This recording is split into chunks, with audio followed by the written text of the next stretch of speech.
The world is getting crazier. People are acting more and more insane. The end of the world is tomorrow. Tomorrow. There's only one thing to do when the world is falling apart. Listen to Basil and Gonz as they discuss this week's news and events through the lens of Bible prophecy. You are listening to Canary Cry News Talk. You're listening to Canary Cry News Talk.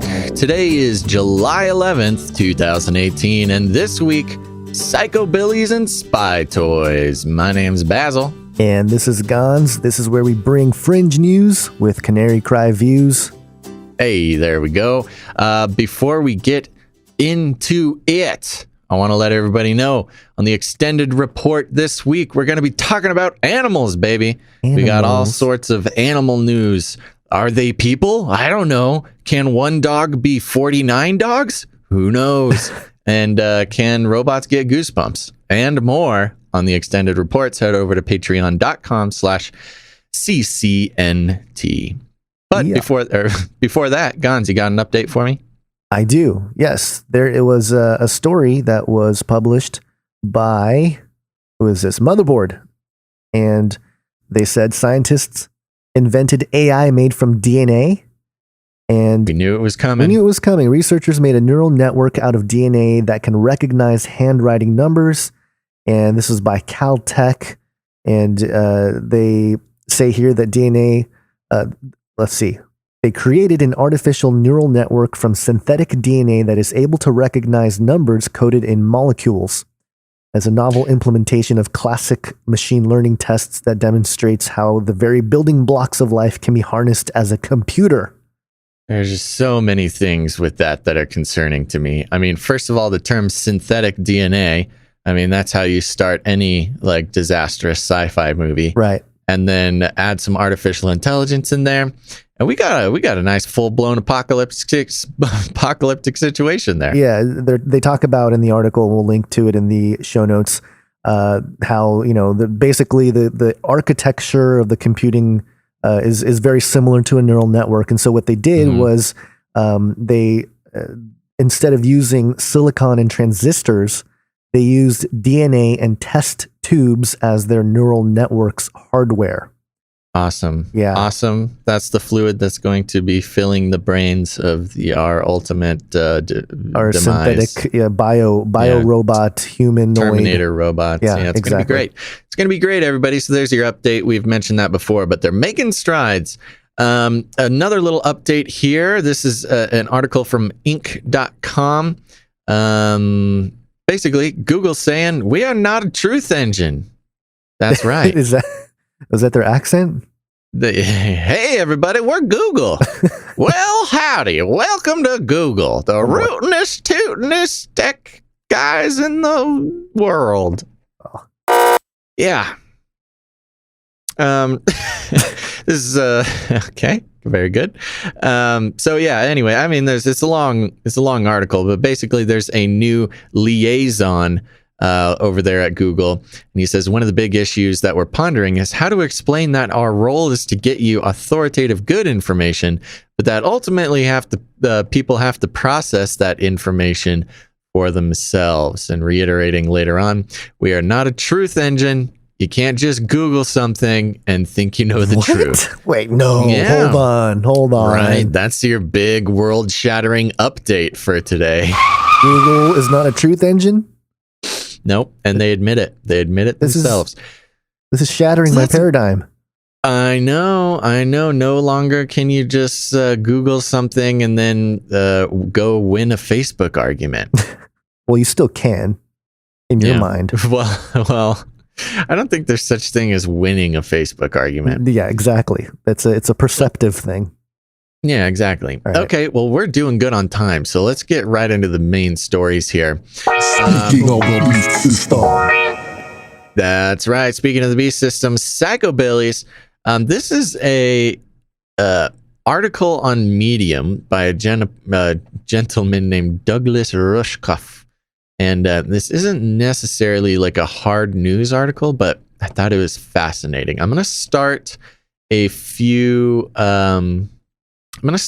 paragraphs in because it is kind of like this is my experience with billionaires.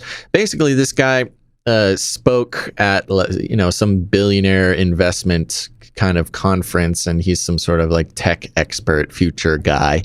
And you talk about the future of blockchain, the future of blah blah blah blah blah blah blah blah, how the tech people are going to save the world, right? Talking to a bunch of billionaires. Mm-hmm. And then after his talk, he got a chance to kind of sit down with 5 super wealthy guys. Yes, all men from the upper echelon of the hedge fund world. Didn't they ask him to, wasn't this part of the extra cash that they were giving him? I don't know, and I'm not sure if it's relevant. Anyway, but yes, his job was to sit down and just kind of chat with some of these super rich guys. Right. And after a bit of small talk, I realized they had no interest in the information I had prepared about the future of technology. They had come with questions of their own. They started out innocuously enough: Ethereum or Bitcoin? Is quantum computing a real thing? Slowly but surely, however, they edged into their real topics of concern. Are you ready, Gons, for the real topics of concern for the billionaires? Yes, bring it. Hold on to your butts, everybody. Which region will be less impacted by the coming climate crisis, New Zealand or Alaska? Yeah. Is Google really building a Ray Kurzweil? Is Google really building a Ray? Okay, here we go. Slowing down. Is Google really building Ray Kurzweil a home for his brain? And will his consciousness live through the transition, or will it die and be reborn as a whole new one? Finally, the CEO of a brokerage house explained that he had nearly completed building his own underground bunker system and asked, quote, "How do I maintain authority over my security force after the event?" For all their wealth and power, they don't believe they can affect the future. The event. That was their euphemism for the environmental collapse, social unrest, nuclear explosions, unstoppable virus, or Mr. Robot hack that takes everything down. This single question occupied us for the rest of the hour. They knew armed guards would be required to protect their compounds from the angry mobs, but how would they pay the guards once money was worthless? What would stop the guards from choosing their own leader? The billionaires considered using special combination locks on the food supply that only they knew, or making guards wear disciplinary collars for some kind of return for their survival. Oh, so evil. Or maybe building robots to serve as guards and workers, if that technology could be developed in time. That's when it hit me. At least as far as these gentlemen were concerned, this was a talk about the future of technology, taking their cue from Elon Musk colonizing Mars, Peter Thiel reversing the aging process, or Sam Altman and Ray Kurzweil uploading their minds into supercomputers. They were preparing for a digital future that had a whole lot less to do with making the world a better place than it did with transcending the human condition altogether and insulating themselves from a very real and present danger of climate change, rising sea levels, mass migrations, global pandemics, nativist panic, the resource depletion. For them, the future of technology is really about just one thing: escape. Then there's about 30 more paragraphs to this article, but that was pretty much the biggest part of it for me. Yeah. The reason why I thought this article was interesting to bring up in a News Talk episode is several-fold. For one, I think it's interesting that, these types of testimonials are coming out from these tech people in the industry that talk about the future. And, they're having the run-ins with these billionaire types that are thinking this way. And in my opinion, these billionaires that are building this stuff and doing all this, these are like the low-rung, kind of like the people that came into the money later.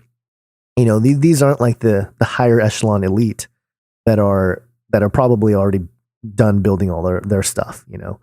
So I that's why you have to make it to billionaire status, so you can afford your secret bunker. Right. Because it's follow the leader, Pied Piper. Somebody started the trend very high up. And they're just following. They may not know exactly why. In the article here, it talks about climate change and all this other stuff. What they don't mention is potentially the return of Christ as the main thing that they're trying to hide from or escape from. Which brings me to my next Basil's career advice for young listeners out there. Uh-oh. You know, I mentioned getting into blockchain is going to be a big thing. Yes, very important. But if you really want to pick a career that'll at least take you halfway through the apocalypse, what you're gonna want to do is start hitting the gym real hard. Start getting jobs as security guards, maybe going to the military for a few years, get that hardcore weapons training. And then you got to go into private security, executive security, because, when things really start falling apart, it's going to be the billionaires and their security team that are allowed into the bunker. So if you want a ticket into the new apocalyptic wasteland, all you got to do is be good with a pistol. Yeah, but you don't want to be one of those people that their food gets locked up by the billionaire and he only has the special combination to unlock the food for you. You know what? There are ways, and I'm sure you can learn these ways in the military of making a billionaire talk. They're not very good at tolerating pain, these billionaires. I'm sure you can get the code one way or another. Unless they have the transhuman gene manipulation to turn off the pain gene. Yeah, either that or, well, there you go. If you're in the military, you already get all the first-hand experience with getting injected with all sorts of like genetically modified things to keep you alive in the battlefield. Yeah. Or, you don't even have to take over. You can just be a billionaire's, attack dog, basically. Right. You'll survive. It's a living. Right. The other point that I wanted to bring up from this little Medium article here is that the Christian transhumanists, in particular Micah Redding, who's out there, he's pro-Christian transhumanism. He wasn't very happy about this article because of the escapism. And he said he was kind of getting tired of the mainstream or the secular sort of version of transhumanism, preaching this escapist kind of philosophy. And, twofold to that. One is that, you can't really fault the Christian transhumanists because their whole idea is to bring about the good, right? To fix and restore and all these things. So sounds like you've had a change of heart there, Gons. No. You can't fault them for wanting to have that, but it's kind of like hey, we've been telling you this the whole time. Like the philosophy that is running the world, again, the Pied Piper mentality is this escape. They're trying to run away from something. They're trying to hide from whatever their excuses here, but ultimately they're trying to escape this physical reality and ascend, and that's all part of their doctrine. So it's, that's what we've been trying to tell some of these Christian transhumanist folks. And maybe maybe they'll see this and start realizing like, hey, it's not so much that we're saying it's all doom and gloom, but the reality of the situation of where the people with the money and the resources, where they're taking it, where they want to take it, where they think things are going.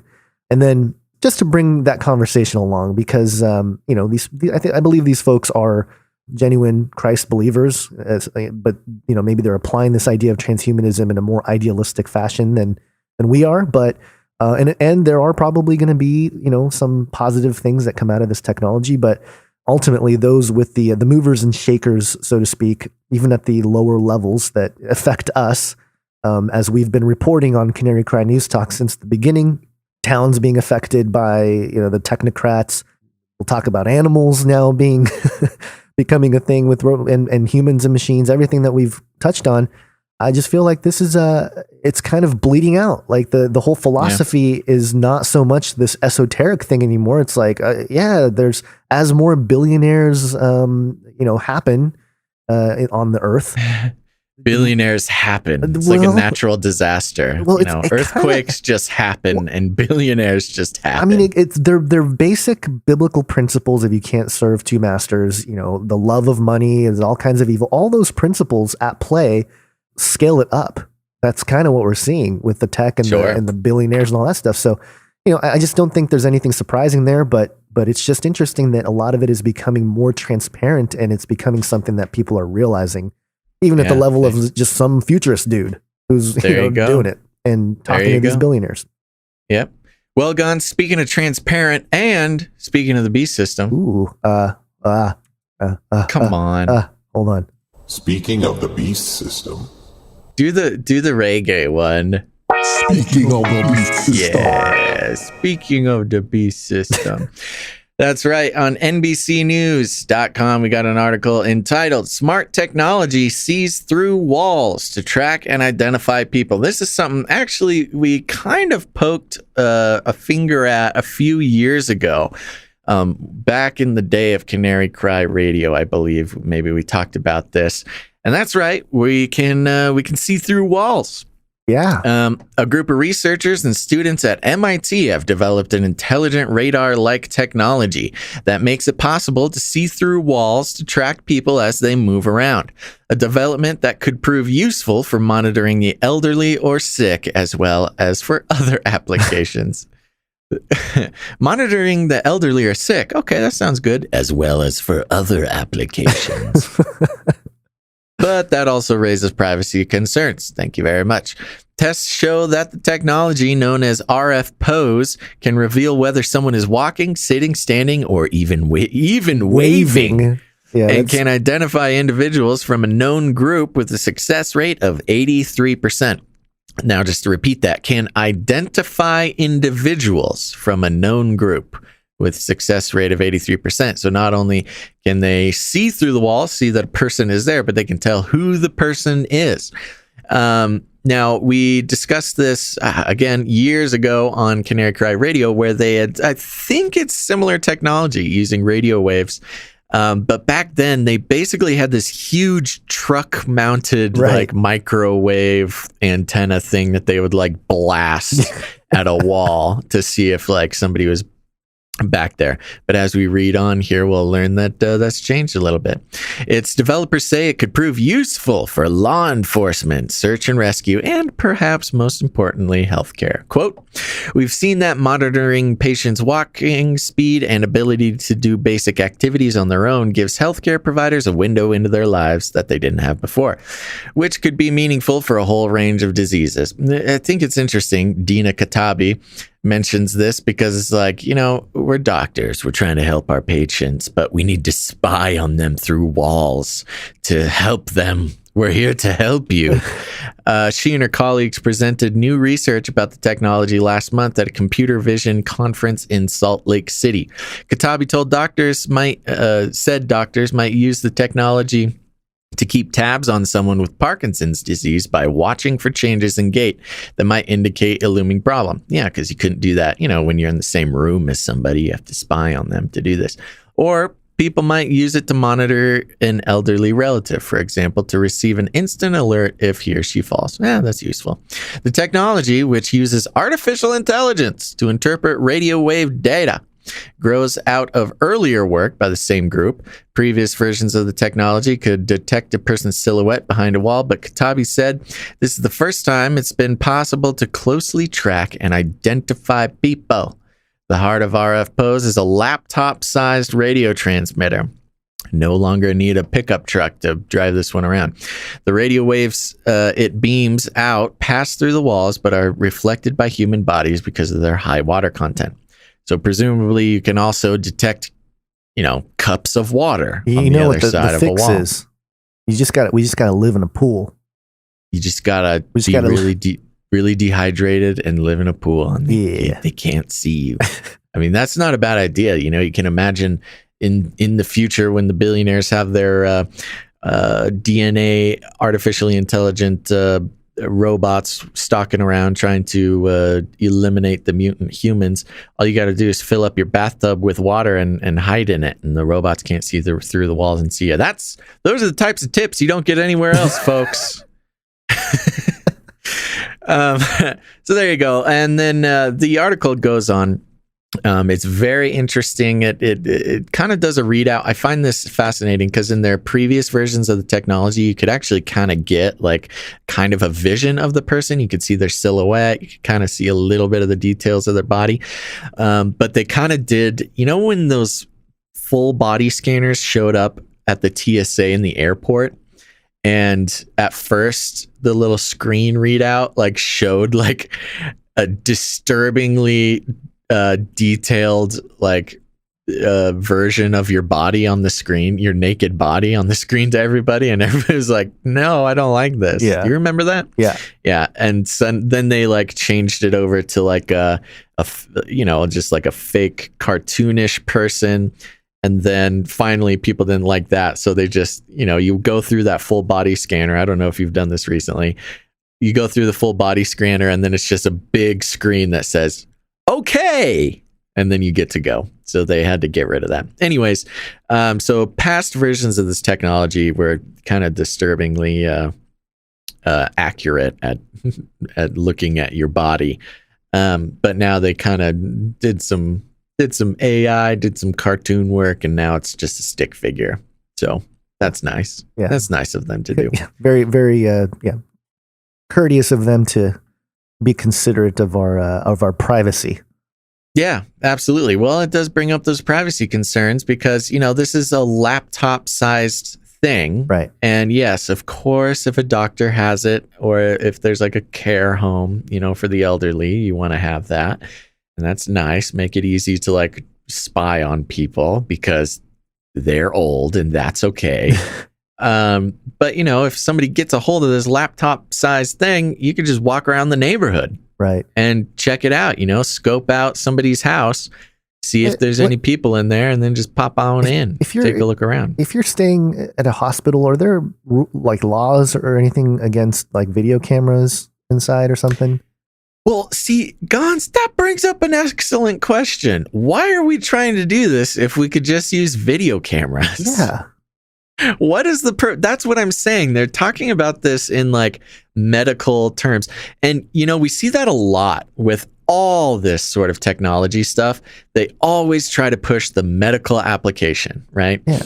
And because that's what makes it like nice. And yeah, maybe they'll mention law enforcement, but mainly it's just for taking care of sick people. Sick and elderly. Why do you need to spy on sick people? Like, I don't get it. Why can't you just be like, hey, I need to see your gait, or like, hey, we're just going to put this camera in here. We just need to like see if you fall down. Yeah. What is the purpose of this? I don't understand. Okay. No, good. This is probably just more military technology that's being released out there. The inventory is coming in too fast from the 50 years ahead tech stuff. Your auto shoe fitting hair dryer all in one from the future, Basil, just for you.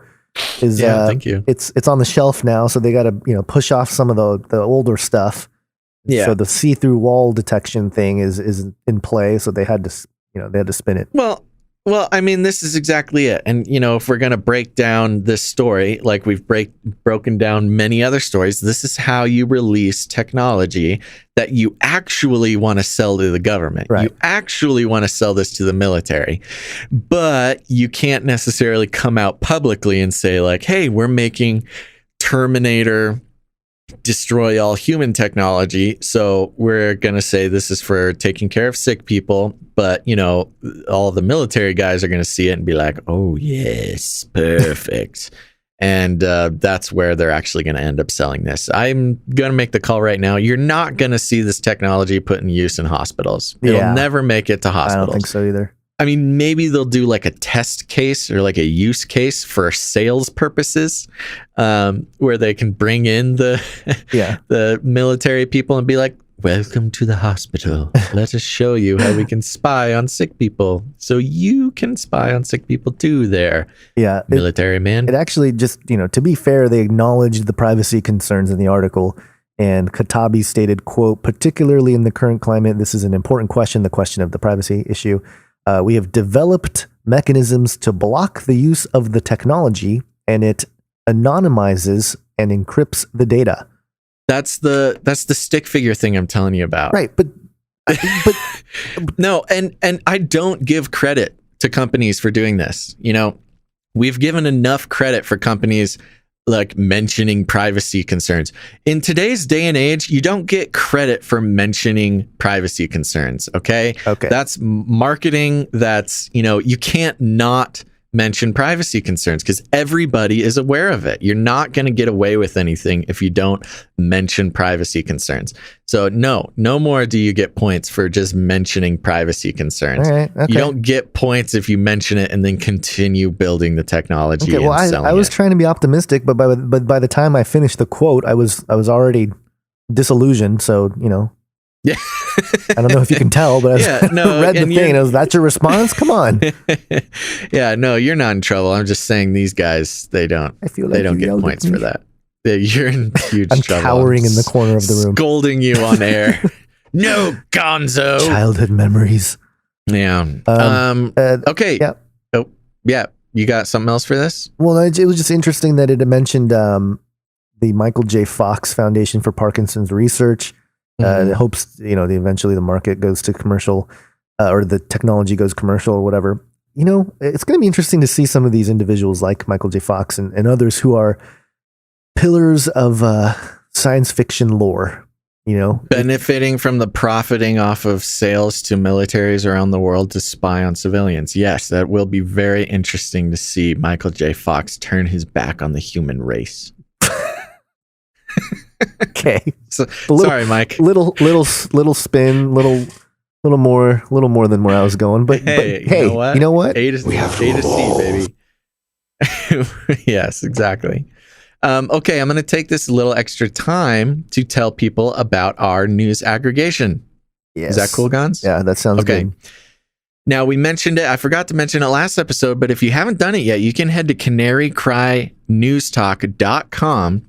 And every week, along with this episode, we are posting all of the articles that we went through that didn't make it on the show. So there's a lot of very interesting stuff, probably, possibly more interesting than some of the stuff we hit on the show. There's just, we have our own reasons.